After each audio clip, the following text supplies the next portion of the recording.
Good morning, everybody, and welcome to my channel. Please, please, please hit that subscribe button right down there. If you haven't done so yet, I would greatly appreciate it.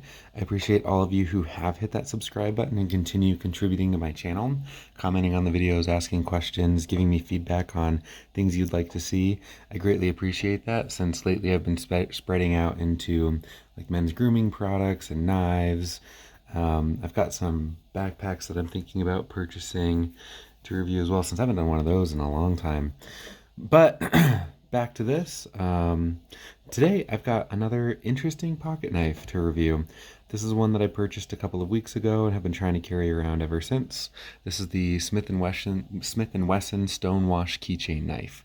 It's a mouthful to say. Probably just say S&W Stonewash. I don't know, something like that. But now that you know the name, if you forget what it was, just look at the name of the video and we'll go from there. So this is a knife that I purchased thinking I'd carry it around as maybe a backup, something small, if I were ever in the city and didn't need something too big, something that I'm not going to have to use very often. It's pretty sharp, it's pretty small, and it was not sharp straight out of the box. So I wouldn't want to rely on this as my everyday carry knife.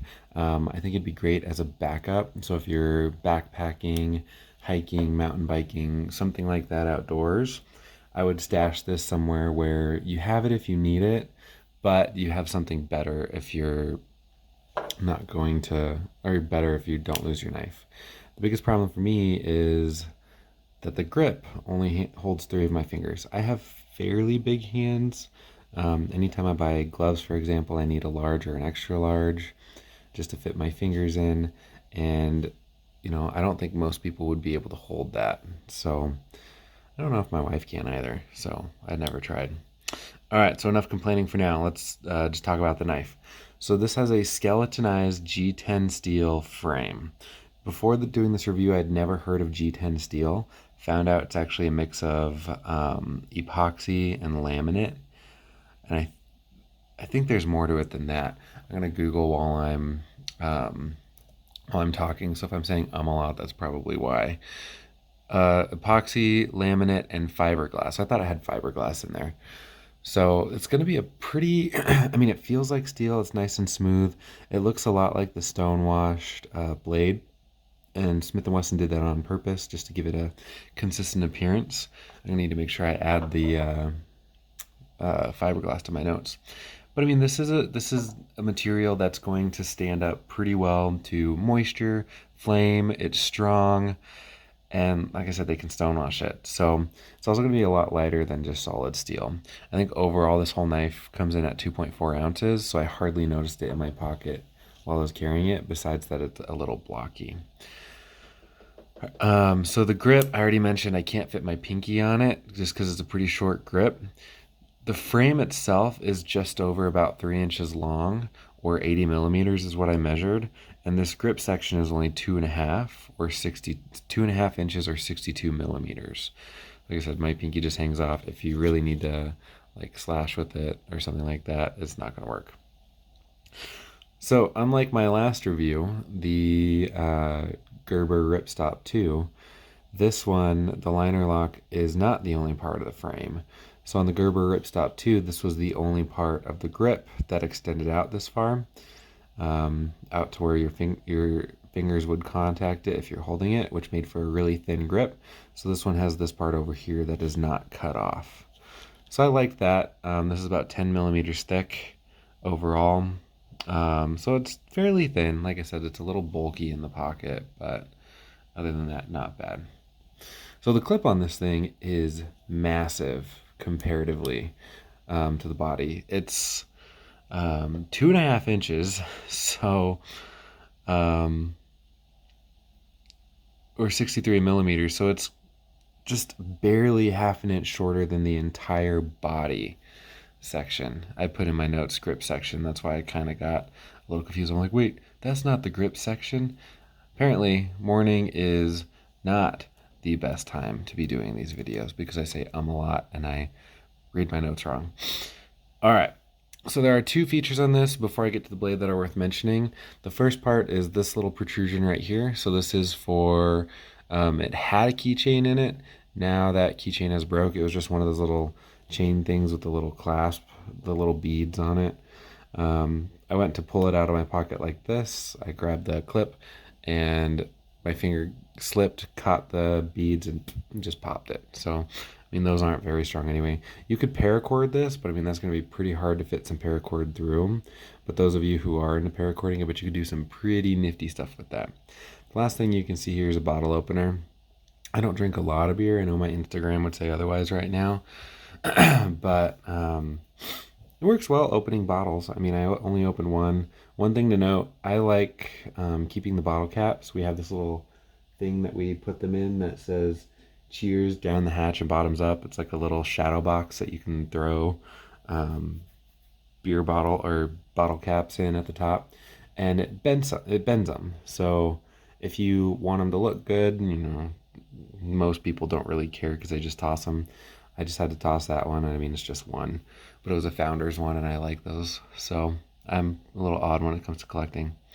All right, so now we reached the most important part of any knife, the blade. So I have to say I was overall disappointed right out of the box. It wasn't super sharp. I actually had a hard time just cutting through some stuff. I had this, it's like this plastic thin strip that they used to bind, like I was buying some Certalite storage containers for all my pens, and they had them bound together with that plasticky twine stuff. I don't know exactly what it's called, but it's flat. And I had a hard time cutting through that. I had to like saw it.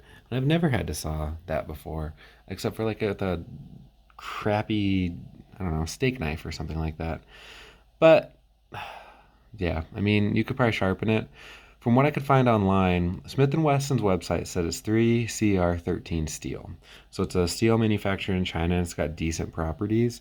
It's somewhat soft, which means it's not going to hold an edge super well.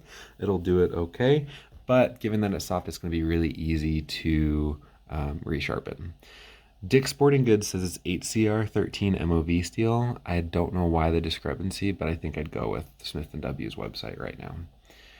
So the blade itself is a drop point style. It's going to be useful in a variety of situations. So it can cut, stab, all of it. It's not going to be it seems like one of those blades that's decent at everything but good at nothing, if you know what I'm talking about. So some blades will be better at stabbing because that's what they're designed to do.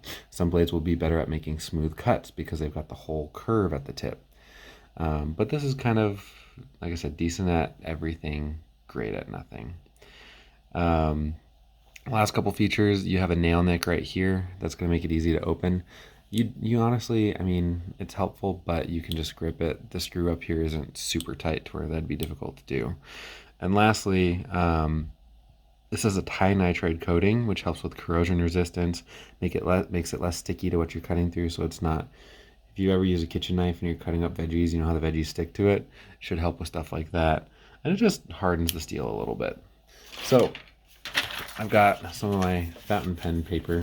This is just some cheap paper that I usually test. So this is just one of the legal pads. So if you're ever wondering what paper I use, it's this stuff. It's no brand, just called legal pads. So this is always hard to cut when I'm on this side of my camera stand and keep it in frame. But let's try it out. So, I mean, it caught a little bit there, and I mean, overall, you can see it's a little jagged on the corners. Let's see.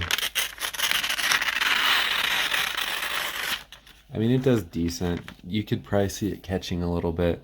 You can definitely feel it catching at times just as you go through, and you can see the jagged parts where it caught. Let's try cardboard. Cardboard's going to be fun.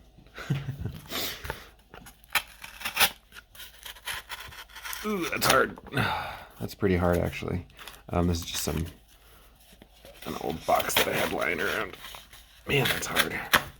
Yeah, not great in cutting through cardboard. It'll do it, but like I said, it's pretty hard. One last thing I wanted to try while I grab it is, got a cutting board so I don't mess up my table. I want to see if it'd cut through, I don't know, like a skewer. Oh, hey, it did. I'm actually kind of surprised by that. So I made it cut through a skewer. I had to put quite a bit of force down, but it did it. And I mean, it's still dull. I'm gonna have to sharpen this if I want to carry it around at all. So overall, I mean, at $10, the Smith & Wesson Stonewash keychain knife, I feel like it'd be a great backup. Not super sharp, not terribly dull, just kind of in the middle. The steel it's made of will be easily sharpened given that it's kind of soft, but it's not going to hold that edge very well. I mean, again, for $10, you really get what you pay for. So I don't know. I would recommend this with some hesitations. Like I said, if you're looking for a small knife, you just want something that you're not going to use a heck of a lot, but you want something that you're gonna, you have a knife if you need it. I think this will do fine. But I don't think I'd use this as a primary, just personally. So thanks for watching. If you have any questions, feel free to comment below.